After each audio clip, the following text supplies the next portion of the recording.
Let's continue. A few persons like that, and a lot of them are very active on Twitter. Yeah, yeah. Well, Twitter doesn't bring out the best in people, likely including me. So you say this is a more feminine. It's a. You're on mute, man. I said he was banned for a while on Twitter, if I'm not mistaken. Was he? Yeah, he was for a while. I'm not surprised. Couple of months ago for not having, I think, not the right thoughts. Let's put it this way. I think he said something and he committed a thought crime. Thought crime. Shout out to George Orwell. Yeah. Yeah. Anyway, let's continue. Feminine style of antisocially, including on Twitter. Yeah, yeah. Well, Twitter doesn't bring out the best in people, likely including me. So you say this is a more feminine. It's a feminine style of antisocial behavior. So cancel culture. Yeah. Well, there's two forms of antisocial behavior. There's a male form and a female form, right? Or a masculine form. That's a better way of thinking about it, and a feminine form, because men can play the feminine ASP game, antisocial personality, and men can play, or females can play the male game. Male antisocial types they tend to be physically violent, right? And that's evident at the age of 2 already. So there's a subset of 2-year-olds who are already criminals in the making, let's say. They bite, kick, hit, and steal if they're put among other 2-year-olds. Most of them are socialized out of it by the age of 4, vast majority, but some aren't, and they tend to be outcasts from then on, because 4-year-olds don't like 4-year-old aggressive 2-year-olds. They won't play with them, and then they get isolated, and then they become bullies and juvenile delinquents, and it's a bad pathway. It's very stable too. It's very sad. It's very sad, actually. But the male pattern is violent, and we don't like violent criminals, and those are the people who tend to be locked up. And a disproportionate number of people, I think it's 95% in prisons, are male, and they're almost all violent. We're much harder on petty violent criminals than we are on like the kinds of white-collar criminals who steal the pensions of like 60,000 people. Right. And that's not obvious that that's a wise distinction. But being mugged is no fun. So you can understand why that's so stringently controlled. Female violent aggression doesn't work very well. No. First of all, girls tend not to fight physically with one another. And certainly girls can fight with boys, because there's not much difference between girls and boys, say, before puberty in terms of physical strength. But once puberty hits, women can't compete in the physical aggression domain. And they're not inclined to either, because they could use guns and knives, but they tend not to. But women have their own.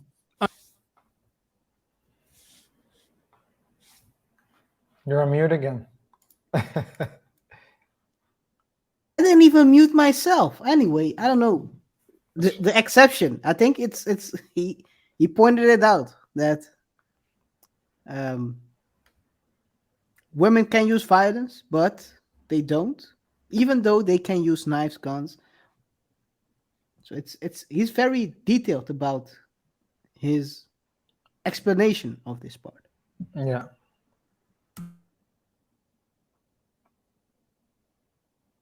Now I see why it keeps getting muted. Yeah? I understand now. Yeah. Okay. Now I understand. Cool. Yes, let's continue. Underground means of stealing, and they steal reputation, and they're very good at it. And it's very many women and many other men as well who use this pattern of derogation and reputation enhancement. And is this a scientific fact? Yes, absolutely. This is a well-developed psychiatric literature stemming back decades. Right. You know, I've talked about this publicly several times, and the journalists I talk to are always stunned that how could I possibly propose such a thing? It's like, well, there's a 50-year literature on it. Just because you don't know it doesn't mean it doesn't exist. Yeah. And it's reputation savaging and derogation. Mean girls. You can't play with us. You can't sit with us. No, and that's simultaneously a self-elevation and also a derogation of the other. It's very effective. You want to say something? I just laughed because of the analogy he just used. There's actually, it's I mean, it's clear. It's very clear. It's like you don't. We don't.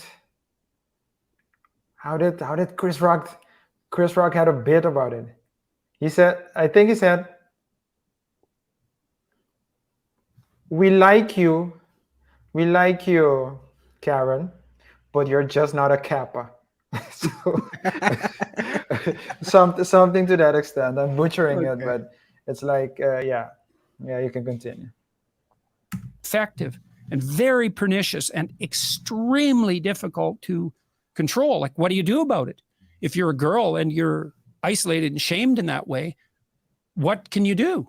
You can't really use recourse to authority, because if you go tell a teacher, let's say you're being picked on in junior high, then you're just laughed at because you can't handle your own battles, and you can't bring it to a physical, to the point of physical altercation. You can if you're a man, and that happens very rapidly with men, and which is why it almost never happens. It happens almost immediately with men. It's like, what did you say? Mm-hmm. Do you want to say that again? And any man worth his salt knows how to play that game. And so generally among men, this just doesn't happen. No. Now on Twitter, Those are, I mean, those two examples are really stuff you see. Yeah, You have either seen it live or have done it yourself yeah, loud and clear. as a male and a female. I know. I mean, Yeah. who hasn't? What did you say? Huh? And you gotta get closer, of course. Like, Yo, KR. I remember when I was 12. I was 12. Getting ready to go to high school. So I'm in my last year of primary school. yeah, And there was this girl that I really liked. So I liked her, you know. yeah. And my friends and other classmates, they knew it. And of course, as a 12-year-old, you're shy. You're 12. So they started teasing me like a couple of days, and I got ashamed. I'm like, no, I don't like her. You don't know anything. But they kept on teasing because, of course, they saw that it was working. Yeah. I didn't have the knowledge you shared in your random thought of the day a couple of weeks back about talking back and Oh yeah. talking back and being witty enough to get out of uncomfortable situations. Yeah. So I got mad. I went home and I was so embarrassed. And I remember, and I'll never forget this. I came when I was in the car ride going to school that morning. So the next morning, I thought to myself, the first person who makes a joke, I will punch. I've never fought in my life before that moment. So I got to school, and a friend of mine came and he started teasing me immediately. Now, what do you have to know about this friend? He was taller than I was.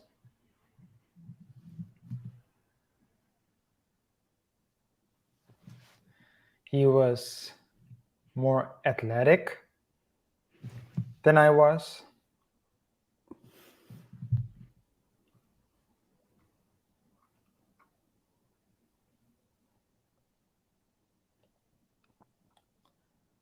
And perhaps the most important thing,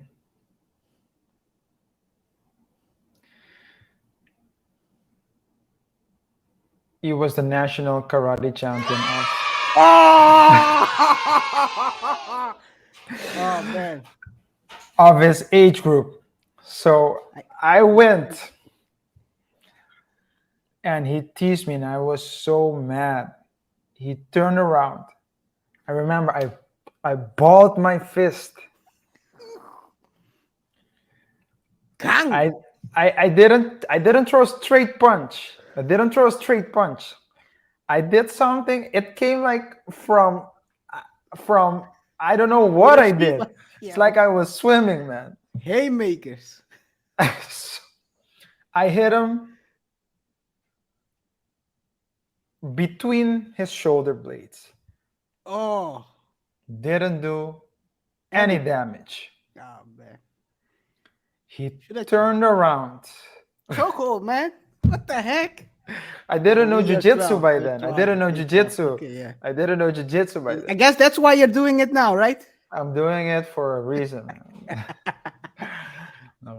No, my so I was no because my parents, they made sure we played sports, but my mom didn't want us to do martial arts. So it She needs to didn't want be. you to become a juvenile delinquent. I don't know what. No, I don't know what the reason was, but I'm but just kidding. but or I think she didn't want to. I don't recall if I've ever had interest. I need to ask her, so I need to check that with her. But this guy, so I balled up my fist, You could have hit And him I- in the back of the head. and I could feel the vein in my head. I could feel it. And at that time, I was watching a lot of Dragon Ball Z. Oh, no. So I thought the more mad I got, the harder the punch would land. Well, it should be. Technically, it could, but I guess you didn't aim well. Technically, it could. Factually, it didn't. This Got a dude, wheelchair to the side of your head? thank God I didn't, because he could have. He turned around. I could see his veins popping. And before I knew it, You were running. I was running. I was punched right between my eyes. Damn. Yo. Right, Yo. right here, right between my eyes, right here, man, right between my Oh, eyes. man. And I remember, what did I do? I did the waddle. The waddle.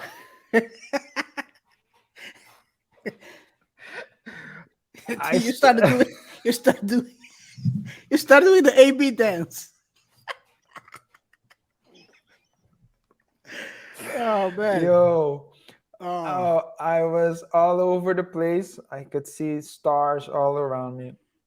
And just shortly after that, the bell went and the class started. So You didn't cry though. Oh. Oh no. Oh no. Oh no. Oh no. Oh no. I did. Ah. Did. And the teacher asked me what was wrong, and I didn't tell her, of course, because I had too much Stung by pride. a bee. But at that moment, KR, I learned that if you step out of line, especially, you don't even have to step out of line. If another dude thinks that you stepped out of line, you should be ready to fight. Mm-hmm. You should be ready for confrontation. And I think men have that more than women. That's why it doesn't happen, as Jordan Peterson said, because you know that there's always a threat Consequence. by breaking out. Consequence is a consequence to whatever you say. Yeah. Usually, men don't disrespect each other right to their face unless they are drunk Unless they're drunk, yeah. Or they are crazy. or they're Or carrying you know you something. have the Yeah. Or they're carrying something, yeah, they carry a chicken, a two-piece. No, Yeah. no, but as act as right. a Yeah, you carry always the show act right. respect. You always try to avoid that because you never know, right? I think one thing you've also learned from that moment, and maybe unconsciously, is that you have to know your opponent, and you have to let's put it, don't put yourself in a place where you cannot fight yourself out of. Literally, that was Yeah. I think that was. I mean, he was karate champion, and you learn not to punch karate champions in the future. At that moment, No to you self. no to self. Don't punch, or if you do, clock him in the face. Yeah. Don't clock him between the Yeah. shoulder blades. And I Anyway, think that's what's missing.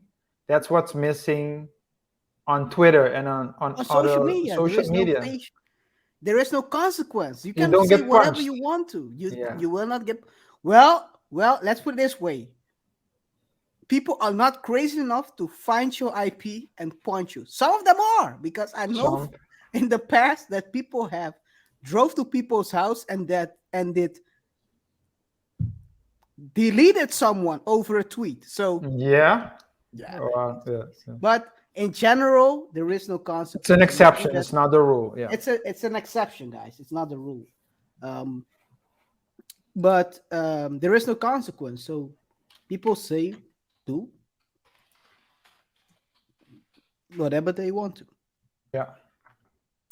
Online, that's a different story. Among men, this just any man worth his salt knows how to play that game. And so generally among men, this just doesn't happen. No. Now on Twitter, online, that's a different story, because that pathway of reputation denigration beckons, and social media facilitates its distribution in an appalling manner. And it might be the death of all of us that.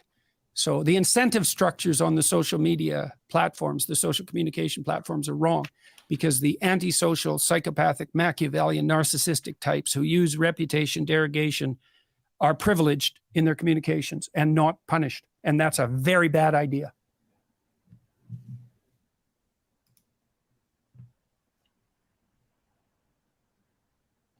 Loud and clear. Loud and clear. I think it details very clearly what the origin and how it's the cancel culture basically works.